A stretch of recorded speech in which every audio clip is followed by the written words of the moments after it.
This is Ayers Brook Goat Dairy.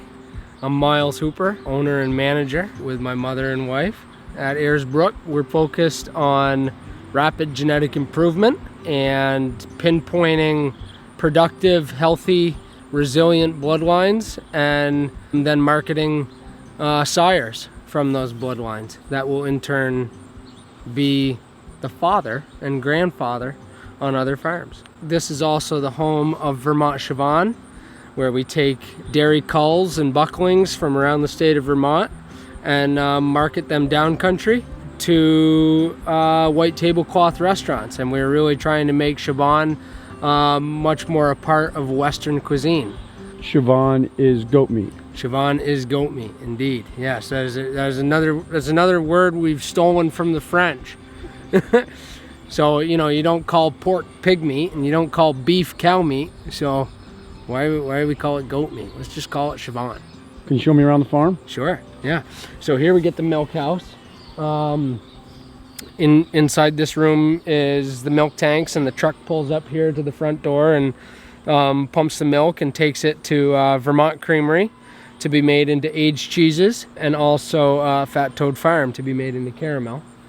In the rest of this red barn here is where all the milking animals reside. Right now we're in breeding season. The goat's natural intuition is to breed in the fall and then gestate all winter and have their baby in the spring, very much the way that deer do. Deer and goats are first cousins. So this is where the milking animals are. Where every goat in this barn is milked twice a day. The other barns here are for young stock. We've got our Nucleus Herd in the white barn, which we do all of our genetic work from, and then the greenhouse canvas top structure over here is where all the youngest females are. We produce all of our own hay at this point, and we also grow winter rye, which is a cereal grain that gets combined, and we sell the seed, and then we use all the straw, which is the other half of that crop, as bedding, to make sure that the goats always have deep straw bedding and stay very clean all the time and comfortable. We're gonna go check out the yearlings over in, we call this the old barn. This was the original structure that was here on this farm when we bought this farm in 2012, and is where the herd of 70 Jersey cows was milked. Kate, good to meet ya.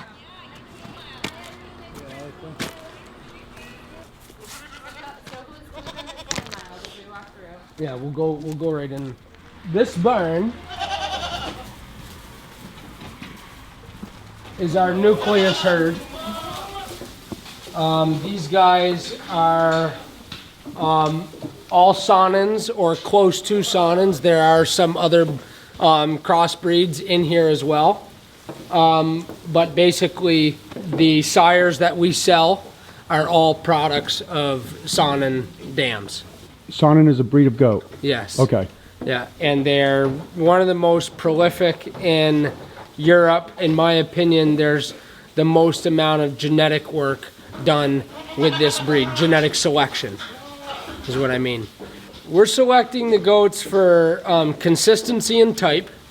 So size and body condition, the way that they synthesize feed, and we just want a level of consistency in the animal's type. The word that we use is type. When you look at the animals on a merit basis and stack them on their dollar merit basis, we look at pounds of milk in a lactation times percentage of protein. Gives you pounds of protein in a lactation, which indicates what their conversion factor from feed to cheese is. Because the majority of the milk goes for cheese, and that's the basis in which we're paid. How many goats do you have here? We get about 800 right at the moment. And we fluctuate throughout the year between about 600 and 1,100.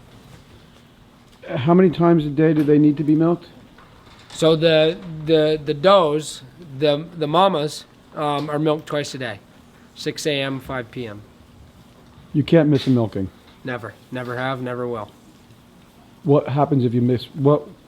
We don't know. You would never. We're not gonna find out either. But you'll hear that about dairy farms. You can't miss a milking. Yeah, there's no missing milkings.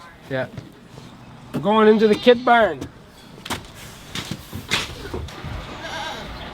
Hey guys. Everybody hanging out.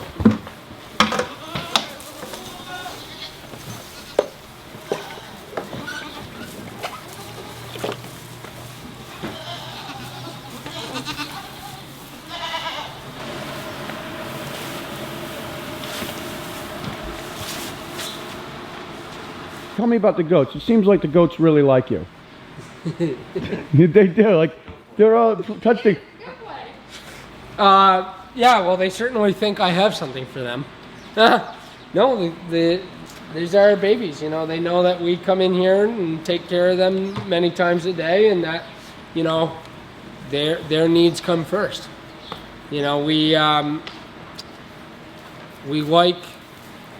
You know, we don't eat breakfast till the goats have eaten breakfast. What time's your day start? Usually like 5:30, 5:30. A 7-day-a-week job? Yeah, for me it is, yeah. So right now, early October, we're starting to think about getting everything tightened up for winter time. We've had some cold nights so far. So the main thing with that is we don't heat any of the buildings, but we just want to keep the wind and a draft out of the building. So maintaining a tight envelope is the most important thing. We're not as concerned about the temperature. There are benefits to the cold, being that when it's cold, it's you know, the air is cleaner than when it's warm and moist.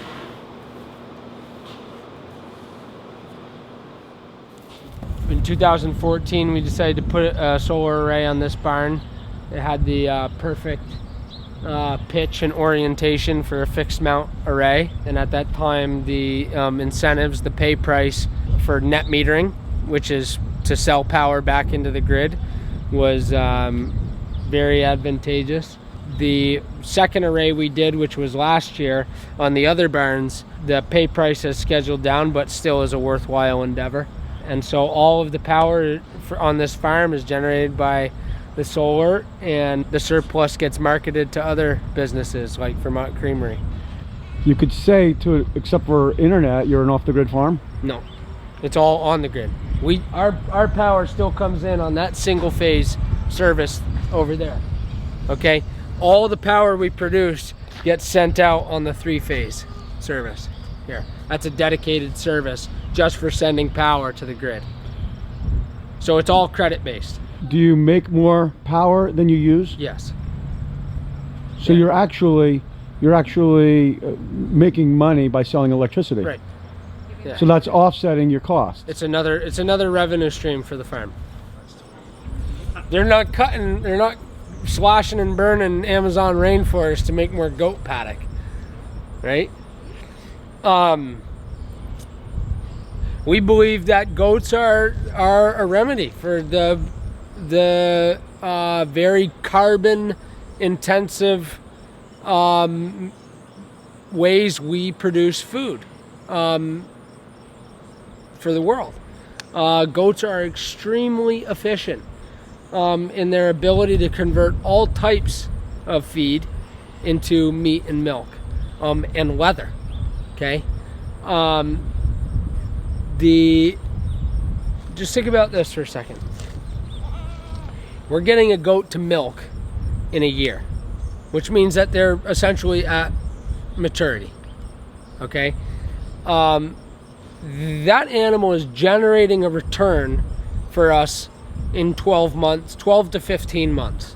Whereas in a cattle operation, you're breeding typical cow at 15, 16 months, and then they're not generating a return for you until 23, 24 months. So you have an additional year of messing around, of inputs, labor, feed, housing, bedding, just general management of that animal before they generate a return for you. So the goats are generating a return a year earlier than your typical beef animal. Furthermore, when they calve, they always produce twins. So you get 2 for the price of 1. Whereas with beef, you get, most commonly singles. And the issue is that in a beef operation, they're maintaining a brood herd, a critical mass of cows that produce calves for them annually. And the calves, the heifers go to replace some of the cows. The steers the bulls are all steered, and they go right to slaughter. But nonetheless, it takes 1 cow to produce 1 beef animal, whereas it takes 1 goat to produce 2 goats. So it's just an incredibly efficient process. And I think as we continue to improve the genetics through really meticulous data collection and record keeping, and making our decisions based on that data, that we will be, this will be a much more efficient and profitable endeavor than anything dealing with beef. In addition to producing milk for Vermont Creamery, we also produce goat meat that we sell under a brand called Vermont Siobhan. This is Kate Brandstetter, who is one of the managing members of Vermont Siobhan. And the feedback that we get when we get this product in front of folks is that they're eager to find more.